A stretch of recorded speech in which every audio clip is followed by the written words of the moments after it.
Karine, hi. Thank you very much for joining me. I'm really pleased that you're able to kind of join me for this video today. Yes, Um, so glad to be here. Great, thank you. So I'd like to start just by kind of talking a little bit or asking a little bit about your background in market research. Can you kind of tell me a little bit about your career to date? What's brought you to this point? So I'm sure you've heard a lot of people in the industry say they fell into market research, but for me, it's always been my passion. I did not fall into it. So back in college, I took sociology. And as soon as I took my first statistics class, I kind of discovered the powers of statistics and I knew I wanted to be in research, but I didn't know exactly what I was going to do. I don't think I even knew what market research was at that point. So I was thinking more like social things like Hmm. Statistics Canada or Health Canada or that sort of thing. But when I graduated with my undergrad, I started working as a KD programmer for a Oh, market research company for a few months. Then I moved over to the research side for PwC Consulting, and I was mhm. working as part of their tourism practice. So at the same time, I was working on my master's degree in sociology. And when I graduated with that, I joined the Department of National Defense of Canada.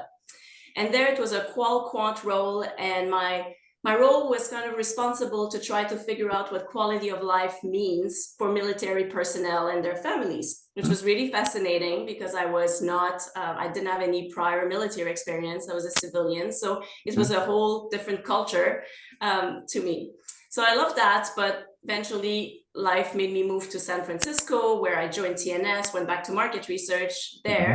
And because San Francisco being, in the technology sort of, Yeah. tech entertainment, that's what I started to focus on. Then later went to CV, where I was there until recently. So that's kind of like 25 years in 2 minutes here, but this is where we are. No, thank you very much. And yeah, no, my own experience, you're definitely unusual that you didn't fall into it. Speaking as one of those people that did fall into it. So yeah, that's a nice story. Thank you. And then yeah, I know I'm speaking to a really exciting time at the moment because I think you've just launched your own new venture or with a couple of business partners. So yeah, tell me about that. Yes, What are your yes. plans? So two former colleagues and I, who have worked together for probably 15 years, so I like to say we're kind of like sisters by now, we're Hmm. starting out this venture called the Research Heads. And the reason we're starting this is that we've identified a gap in the market between in-house researchers and full-service companies, where we've talked to a lot of clients and we've realized that with the DIY tools, they're sort of expected to do everything end to end, but they don't always want to for many Hmm. different reasons. One is the teams are small and they just don't have the time. They have to turn down projects internally. Two is that they might think that it's not the best use of their time, or they just maybe don't have the skill set. They don't necessarily know everything from recruiting to reporting. But right now, it seems like an all or nothing game where you do everything internally or you outsource the whole thing for a lot of money. There isn't a true do it together sort of solution out there. So, what we want to do is be more flexible, take the hassles away, and just be more of an extension of their team and more collaborative. So, if it means end to end projects, that's fine. We've done lots of end to end projects. But if they just really need help with reporting or with moderation or like anything in between, then we want to be this person that they can reach out to, as if they have someone on their team and they're like, oh, can you help with this right Hmm. now? I just kind of need it. So it's not rocket science, but it's a bit of a mindset change in how the relationship has been sort of working with DIY and full service. Yeah, no, that absolutely. I've seen that very much myself. But from the client side, I think there's often an expectation that they take on DIY tools, and certainly they can take a lot of spend in house, but there's not necessarily the extra resource to Mm-hmm. allow them to do that because it's not like you don't need any more resource, and there's then also kind of not necessarily the time or the skills, as you say. So yeah, yeah, I can definitely see how that. There's a need for that proposition. So yeah, but best of luck with it. I'm sure you'll be very Yeah, successful. thank you. Um, so kind of turning to what I wanted to kind of talk to you most about today, which is Mm-hmm. kind of very broadly the topic of survey quality and the data quality that come from surveys. One of the things that I've always been surprised about in all my time in market research is that market researchers aren't very good at actually kind of putting themselves in the participants' shoes and kind of thinking about, what's the experience like, the survey I'm writing, what's it actually going to be like for the participants? And that's certainly not something you can be accused of, because you've quite literally put yourself in the shoes of those market research participants. Over the last few years, I think you've signed up for lots of research panels. You've taken, I don't know how many surveys. It's just great that you've done it, and you've kind of talked about it, and you've blogged about it on LinkedIn. But tell me about that experience. Why did you do it, and kind of what have you discovered from doing that? Mm-hmm.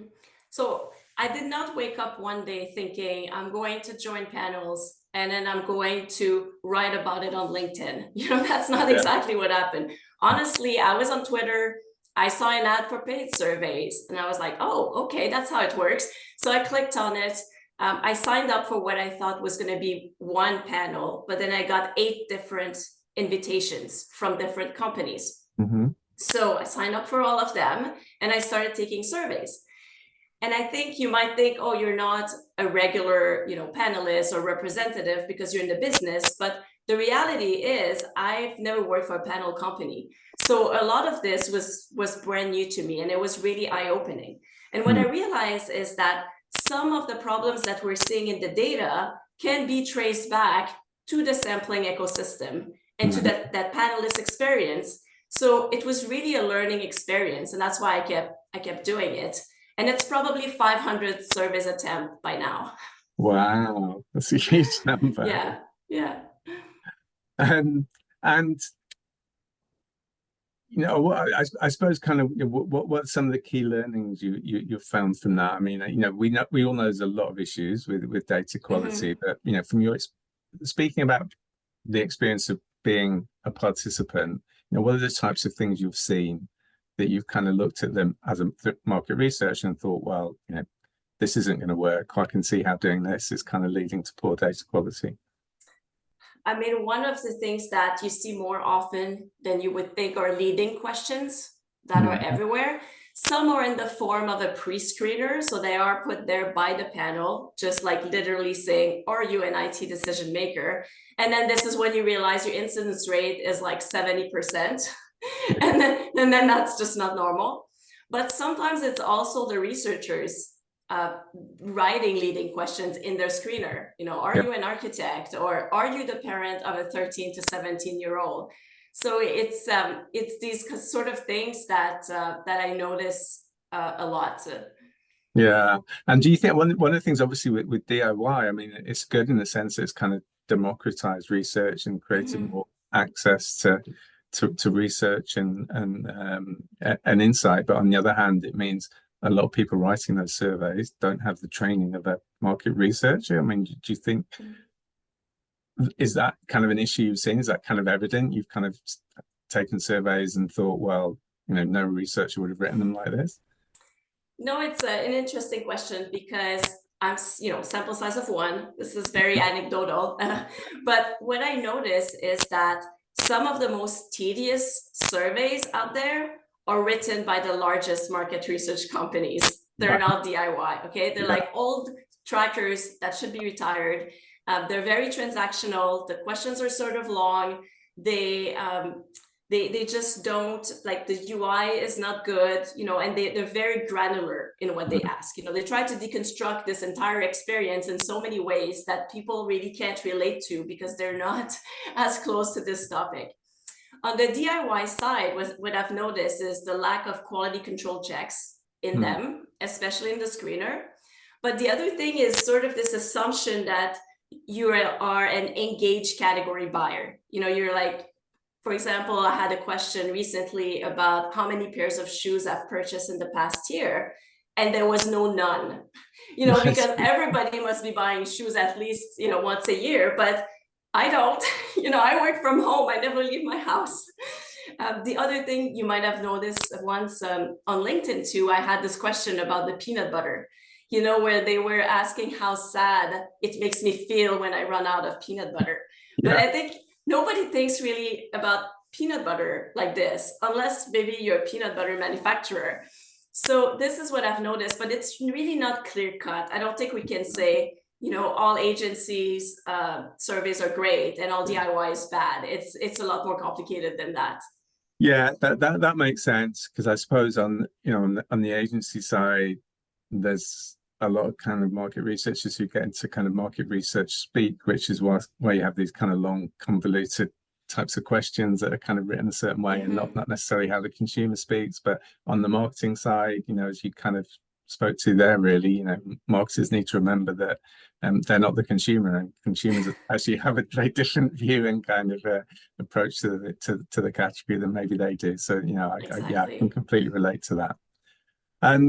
So, you've spoken there about survey design a little bit, about the participant experience a little bit. Obviously, it's a very kind of complicated, big issue, kind of declining data quality. But what are some of the other kind of factors that you see at play in poor data quality? Yeah, so people love to blame surveys, and I know they're not always great, but like, let's just put surveys aside for a Hmm. second. I think there are major issues with the sampling ecosystem that leads to poor data quality, and even if you have the best surveys tomorrow, it's just not going to give you good data. Yeah, So number one is we don't validate participants, so it makes people feel very anonymous in the system.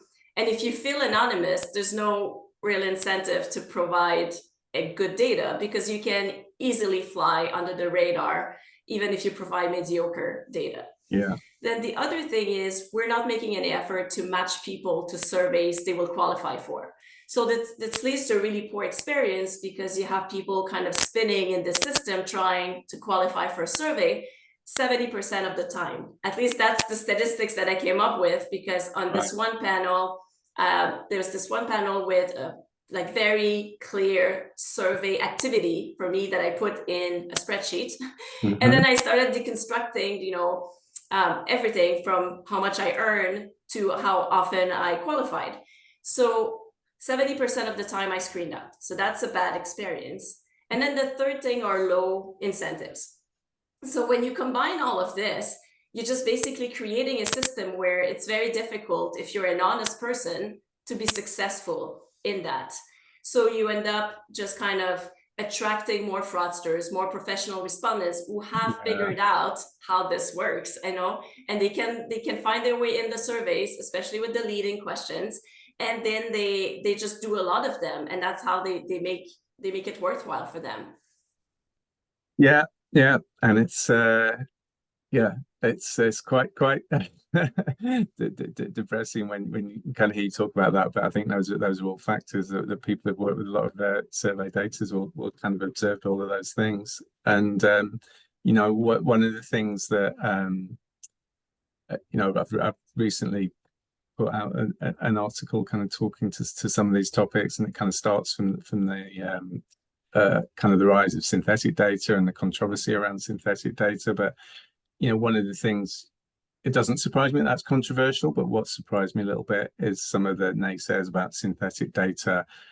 I've kind of seemed to overlook there's a lot of problems with survey data and sample quality that we have at the moment, and it kind of feels like there's a bigger conversation now around data quality, but that said, it's not really improved in recent years. If anything, it's probably got worse. So I mean, firstly, do you think there's a lot of people in the market research industry kind of burying their head in the sand when it comes to this issue? And secondly, what do you think can be done? I mean, you kind of talked about three kind of overarching issues there. What do you think can be done to kind of improve those things?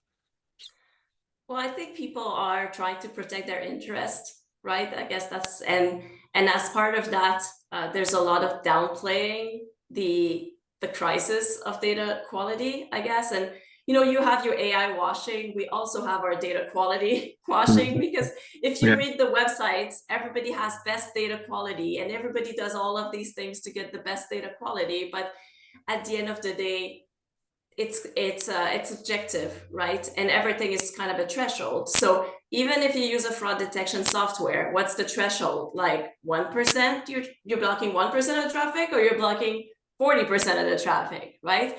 yeah, So I think I think what needs to happen, and with synthetic data, maybe this is the conversation we're having around transparency. Where is the data coming from? Yeah. And it's not just simply, oh, it's synthetic, or it's human. It's like within human, it's coming from many different places, but it's so complicated. Like, we've made this so complicated. So I don't know that. I mean, we need to find a way to actually make this simple, and to be transparent about where the data comes from, no matter where and what kind of data it is. Yeah. Okay. Makes total sense. Totally agree with that. And I suppose that kind of leads me on to kind of the last area I wanted to ask you about, which also kind of, relates to synthetic data, because, I think one of the reasons some people are negative about it is obviously vested interest, because they can see that potentially this is going to take some revenues from primary market research. And, probably too early to say to what degree that will happen or how much, but I think it's very likely it will. And my sense of it is that it's going to take from, there's a lot of stuff we ask in market research that actually is pretty predictable what the answers are going to be. And synthetic data is good at coming up with the answers to things which are predictable. So if clients can get those answers a lot quicker, a lot cheaper, and they believe it to be good enough, I think they will. So, personally, I think it's kind of inevitable that synthetic data will take away some of the current revenues from sort of primary human data collection. Yet, therefore, what does primary human data collection need to do to respond? And I think there's kind of a couple of things, and one of those is better surveys, a better participant experience, and part of that is what we do at Next Intelligence Inc. through making the experience more conversational and using AI to kind of facilitate better conversations with consumers. But also a part of it is making sure we have got better panel sample quality. So I wonder actually if I can see this going two ways potentially. One way is with synthetic data taking revenues from primary market research. The thing I would be fearful of is a bit of a race to the bottom, and samples and panels kind of responding by trying to cut prices even more. Or the other way is actually, maybe there's an opportunity for a bit of a kind of rethink and a kind of reframing of the kind of relationship between market research panels and participants. And if we're going to be giving them better survey experiences, hopefully, then to really get the most from those experiences, particularly something like conversational, we want good, engaged participants that we can be sure are real people, which I probably is going to need things like better incentives. It's going to need more kind of really authenticated participants. So that's kind of where I hope it would go. I mean, do you think that view's optimistic? Do you think that's kind of necessary to happen? Where do you, what do you think about, what needs to happen to kind of improve some of these issues? Well, I think with synthetic data, I'm hoping that synthetic data becomes the commodity, and then humans, people value more the human responses. Yeah. And then, so that means, improving the whole survey experience, but also improving how we recruit them, how we engage them, how we incentivize them throughout the process. Because I think ultimately, like, if you look at the broader picture, there is just no amount of fraud detection software or AI or data cleaning magic that is going to solve this problem. We have to just rethink how the whole system works, But in terms of like how to improve data, so there's two things I realized. One is I have very little control over the first part. I am not going to redesign the sampling ecosystem myself. But the second realization is I still need to get good data for my client, given the limitation of what it is. So I have found ways, for myself to make this work. And I think of it as layers of protection. So there's before the survey, where's the sample coming from? Do you have a fraud detection software? Looking at duplicates, looking at survey activities, things like that. Then you have your survey. And the most important part of the survey for data quality is actually the screener. And people don't invest enough time in designing a good screener. I built mine like tanks, okay? Like, because you know that if you let the fraudsters and the professional respondents through the screener, they're going to blend in. You know, these people are professionals. They're not going to be caught in your speeder check or straight lining checks. You know, so this is where you stop them. And then there's that survey layer where comes the engagement. So you have attention checks, but this is also where, you know, you can create a good experience for the respondents. So I know that as a respondent, when I know what's difficult for me. So now I'm being very thoughtful about how I design these surveys because of especially this. So irrelevant topics are super hard. So can you target better? Repetitive questions that don't feel repetitive to you, but they are repetitive to participants. Those high cognitive load exercises like MaxDiff and CoinJoint, you know, can we make them fewer screens, fewer features, fewer levels, you know, to keep this manageable? And then there's the UI, of course. And it's never a problem if you use Inca because it looks nice out of the box. If you don't use Inca, then it looks like it's coming from 1999. So what can you do, you know, about this? Because yeah, you're not going to redesign the entire like survey yourself, but there are images you could add or you know, ways that you can word questions that is not so transactional. And then at the end, finally, you've got the post-survey layers where you can do the quality checks that you couldn't do in the survey, like open ends, for example. So there's no silver bullet here, right? Because there's problems throughout the process, and there's not one thing that's going to fix everything. Yeah, but and kind of is the next stage of kind of what we've talked about there, you know, in terms of the participants themselves, if they are better rewarded, if we can be more confident they're real humans, then you know, that's only going to help as well, I assume. Yeah, I was just reading an article on LinkedIn, I think yesterday, about incentives. But so I completely agree, we need to increase incentives. When I filled out, when I do the survey thing, I figured out that I earned about 72 cents per hour. So there's no real person who would be interested in this. But at the same time, if we are going to increase incentive, we also have to validate the respondent's identity, because we don't want to start creating more fraud by increasing the incentive. The two things have to be worked, you know, go together. Yeah, no, that makes total sense. Thank you, Karine. That was really interesting discussion. It was great to get your thoughts. And I think, you know, what I kind of really like about you and listening to you talk is you kind of look at this holistically. And I think a lot of what the market research industry has done to try and you know, kind of stem the tide a little bit of rising poor data quality is actually to try be very focused on just kind of trying to stop the bad. But that's only a part of the issue. It's at least as important, if not more important, to kind of try and create more good. And I think, you know, you do talk about it holistically very much, and you're very, you know, as you just talked about, you're very focused on how we can create better experiences for people and have a more you know, relationship with kind of more verified participants as we go forward. So yeah, it's great to hear you talk about that. And yeah, thank you very much. Yeah, you're welcome.